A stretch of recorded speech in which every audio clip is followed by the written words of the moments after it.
ৰাজ্যৰ ব্যাগম বন বিভাগ তথা বন মন্ত্ৰীয়ে বন্যহস্তীৰ এই কৰুণ দৃশ্য দেখাৰ পিছত কিবা বিশেষ ব্যৱস্থা গ্ৰহণ কৰে নে নকৰে সেয়া পৰৱৰ্তী সময়ত লক্ষ্য কৰা হ'ব।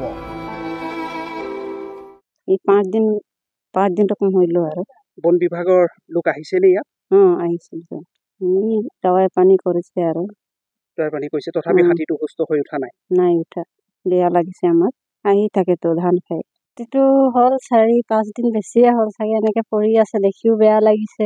কোনোবা চৰকাৰে কোনোবা ব্যৱস্থা এটা কৰিব পাৰিলে ভালে আছিলে। সেইটো ক'ব নোৱাৰো কি কাৰণে পৰিলে, কেনেকে কি হ'ল সেইটো ক'ব নোৱাৰো। হাতীটো বৃহস্পতিবাৰে আহিছিলে, চাইছে, গৈছে, দৱাই পানী চেলেন দিছে আৰু সেইবিলাক কৰিছে আৰু কি কৰিব। হাতী বিগতো এইফালে আহিলে কিবা হৈ গ'ল, কিবা দুখেই আছে নে কি আছে, ইমান দিন হৈ গ'ল এতিয়ালৈকেতো ই উঠা নাই, কিমান দৰৱ চৰব দি আছে, চেলেং বি দি আছে, হ'লে বি এতিয়ালৈকে উঠাই নাই, দানা পানী বি খোৱা নাই।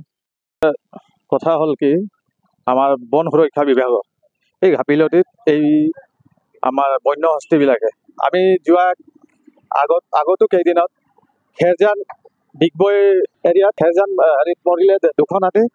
এখন আমাৰ ডিগবৈ বনাঞ্চল বিভাগৰ মাৰ্ঘেৰিটা ৰেঞ্জৰ ৱেষ্ট ৰেঞ্জৰ সীমা পথাৰত, আৰু বৰ্তমান এতিয়া লেখাজান লেখাজান ফৰেষ্টৰ আণ্ডাৰত এতিয়া হাতীয়ে মৰু অৱস্থাত দুখ পাই আছে, একেবাৰে কষ্ট হৈ আছে।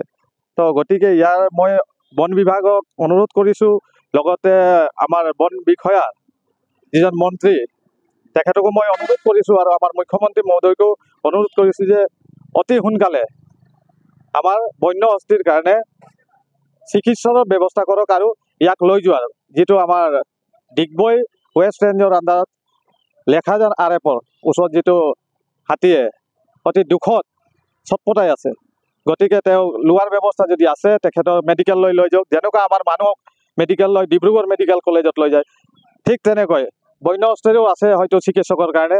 এই হাতীজনী, ইমান ডাঙৰ হাতীজনী যে বনত থকা আৰু বনত সুৰক্ষা নথকাৰ কাৰণে বা বন সুৰক্ষা নকৰাৰ কাৰণে আজি বন বিষয়াসকলে গাফিলতিত এই হাতীবিলাক বাহিৰলৈ ওলাই আহিব হৈছে।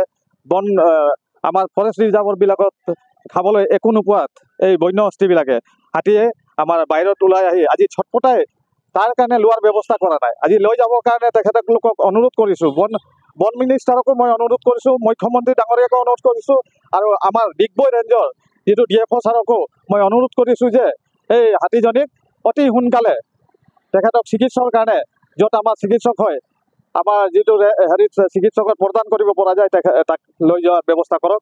তাকে মই কামনা কৰি আপোনাক ধন্যবাদ জনাইছোঁ। এই হাতীটোৰ কাৰণে আমি অহৰহে দিনে ৰাতি চেষ্টা কৰি আছোঁ। আমাৰ DFO ছাৰো আহিলে, ৰাতি আহি পিনি ইয়াত চেষ্টা কৰিছে। তাৰপিছত আকৌ আমাৰ ডক্টৰো আহিছে, প্ৰত্যেকে ট্ৰিটমেণ্ট কৰি আছে। এতিয়া আজিলৈকে ঠিক হোৱা নাই, চেলাইন দি আছে। হয়, আমি কিছু দল সংগঠনৰ এক অভিযোগ পাইছোঁ যে বন বিভাগে যেনেদৰে হাতীটো চিকিৎসাৰ ব্যৱস্থা কৰিব লাগিছিলে তেনেধৰণে কৰা নাই, সেইবুলি অভিযোগ পাইছোঁ। কি ক'ব? নহয়, এতিয়া আপোনালোকে পাব্লিকক সোধক, পাব্লিকে ক'ব আমি ট্ৰিটমেণ্ট কৰিছোঁ, নাই কৰা। এতিয়া চব ৰাতিয়ে এইফালে আপোনালোকে আছে, JCB চিন পাইছে, তেখেত হাতীটোক উঠাবৰ কাৰণে চেষ্টা কৰিছে, পৰা নাই, অহৰাতি কৰি আছে। বেলেগে অভিযোগ কৰিবই দল সংগঠনে। হয়, এনেই কি হৈছে বাৰু, হাতীটো কি হৈছে বুলি হেৰি কৰা? এতিয়া ডক্টৰে কোৱা মতে তো ইয়াৰ কিডনী বেয়া।